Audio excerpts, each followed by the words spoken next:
Napag-usapan natin sa ating huling video na ang chemistry ay ang pag-aaral ng matter at ang mga properties o katangian nila.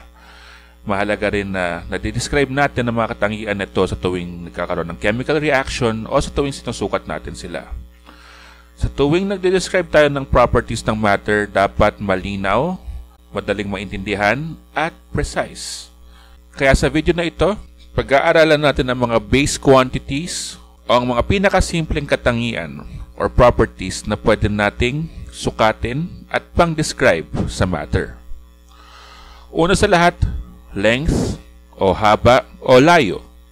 Ang SI unit para sa length ay ang meter, at para magsukat ng layo or haba, gumagamit tayo ng ruler, measuring tape, or caliper.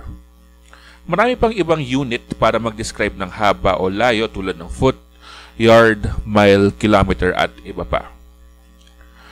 Sunod naman ang time o oras. Ginagamit natin ito para i-describe kung gaano katagal inaabot ang mga proseso o ang mga pangyayari. Ang SI unit ng time ay ang second, at para magsukat ng oras, gumagamit tayo ng clock o orasan, timer, at para sa mga sinaunang tao, sundial.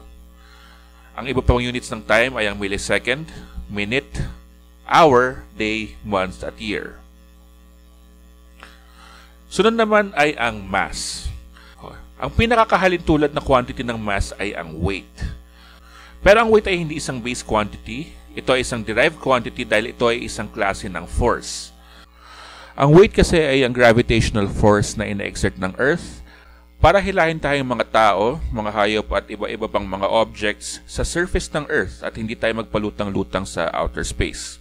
May gravitational force din naman na ina-exert ng ibang planeta pag sakaling mapunta tayo doon. Pero kasi yung gravitational force ng ibang planeta ay iba sa gravitational force ng Earth. Kaya ang weight ng isang object, nagbabago yan. Depende sa planetang pinuntahan nila or sa gravitational field na humihila sa kanila. Siguro ang pinakamagandang paraan para i-describe ang mass ay ito yung quantity or property ng matter na nagsasabi sa atin kung gaano katindi ang magiging effect ng gravitational field sa kanila. Pero anyway, yung mass at weight, magagamit natin sila interchangeably sa pag-aaral ng chemistry. Pero mahalagang malaman natin na ang mass at weight ay dalawang magkaibang bagay. Anyway, ang SI unit for mass ay ang kilogram. Hindi daw gram dahil napakalit ng gram. Pero dito sa chemistry, mas madalas natin gagamitin ang gram kaysa kilogram. Para magsukat ng mass or weight, gumagamit tayo ng mga timbangan, mga weighing scale, analytical balance, top loading balance, at iba pa. At ang iba pang units ng mass, gumagamit tayo ng gram, pound, ton, at iba pa. Ang temperature naman ay ang base unit na madalas natin ginagamit na pang-describe kung mainit or malamig ang isang object. Tama naman yun on the surface level. Pero kung susuriin natin ng mabuti, ang temperature ay parang speedometer ng mga particles. Dinidescribe ng temperature kung gaano kabilis or energetic ang mga particles, yung mga atoms or molecules ng isang object.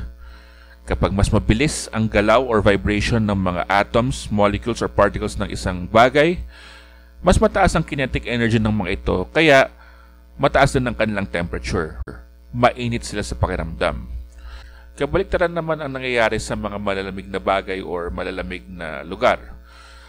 Yung motion ng mga particles, mga atoms and molecules ay mas mabagal, kaya mababa ang kinetic energy ng mga particles na ito, kaya malamig sila sa pakiramdam. Para magsukat ng temperature, gumagamit tayo ng Kelvin.